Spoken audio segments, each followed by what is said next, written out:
نباتا، وهذا حيوان وهذا، انظروا، إنسان واحد يمكن أن تخسف به الأرض. سبحان الله.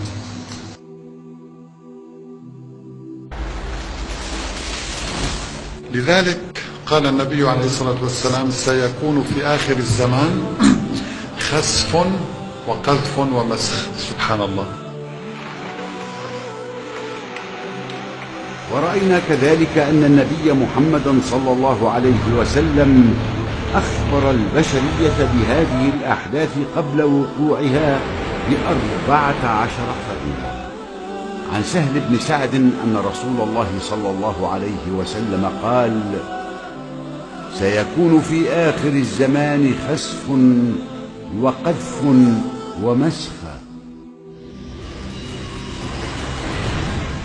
قيل: ومتى ذلك يا رسول الله؟ قال: إذا ظهرت المعازف والقينات. واستعمل عليه الصلاة والسلام كلمة آخر الزمان للتعبير عن الزمان الذي تقع فيه هذه الحوادث، وبين أن حدوث هذه العلامات دليل وإشارة إلى اقتراب الساعة. وإذا أردنا أن نهلك قرية أمرنا مترفيها ففسقوا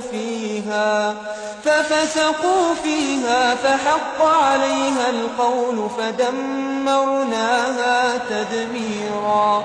فاتقوا الله عباد الله، واعتبروا بما يجري حولكم وبينكم، وتوبوا إلى ربكم. لما حدث الخسف بقارون لم يكن السبب يا عباد الله أن القشرة الأرضية كانت لينة وهينة، بل إن السبب أنه عصى الله ورسوله، كما قال الله عنه: فخسفنا به وبداره الأرض. فخسفنا به وبداره الأرض فما كان له من فئة